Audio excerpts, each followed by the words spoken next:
लिए हो, दोनों में से मैं तुम्हारी दोनों की सहायता करना चाहता हूं। तो भगवान श्री कृष्ण कहते हैं कि एक तरफ तो मैं रहूंगा और मैं निहत्था रहूंगा, मैं अस्त्र शस्त्र नहीं उठाऊंगा, और दूसरी तरफ मेरी नारायणी सेना रहेगी। अब हे अर्जुन, पहले तुम आए हो, मैं तुम्हें पूछता हूं कि तुम्हें नारायणी सेना चाहिए या मैं तुम्हारी तरफ रहूं?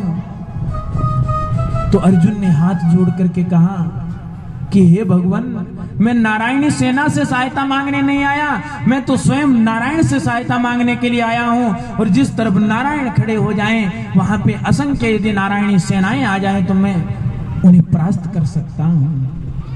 हे भगवान, आप मेरे सारथी बन जाइए, आप मेरे इस मन को भी संभाल लीजिए और मेरे रथ को भी संभाल लीजिए, आप मुझे सम्मानित कीजिए, आप मेरे सारथी बनिए। जब इतनी बात अर्जुन कह देता है तो दुर्योधन भगवान से कहता है कि हे माधव, हे मधुसूदन, मैं मेरे भाई अर्जुन को नाराज तो नहीं कर सकता, मैं नारायणी सेना से राजी हूं, मैं नारायणी सेना को रख लूंगा।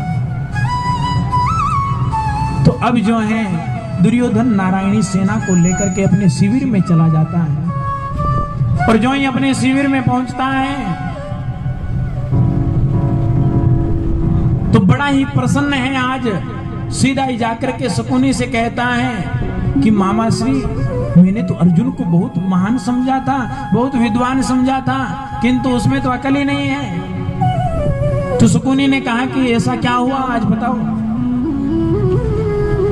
तो दुर्योधन कहता है कि अर्जुन ने तो बड़ा मूर्खतापूर्ण कार्य किया है, अपने हाथ में आया हुआ अवसर गंवा दिया है। तो कहा कि कैसा अवसर आया?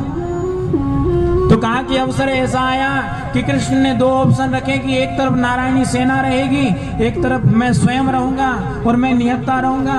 उस निहत्थे कृष्ण को जो है अर्जुन ने रख लिया,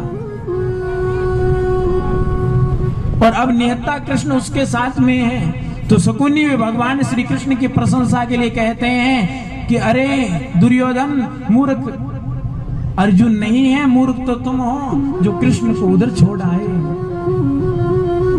अरे वो एक कृष्ण जो है असंख्य नारायणी सेनाओं के लिए भारी है, और कृष्ण का विवेक यदि अर्जुन को मिल गया तो इस संसार में कोई भी योद्धा उनको पराजित नहीं कर सकता।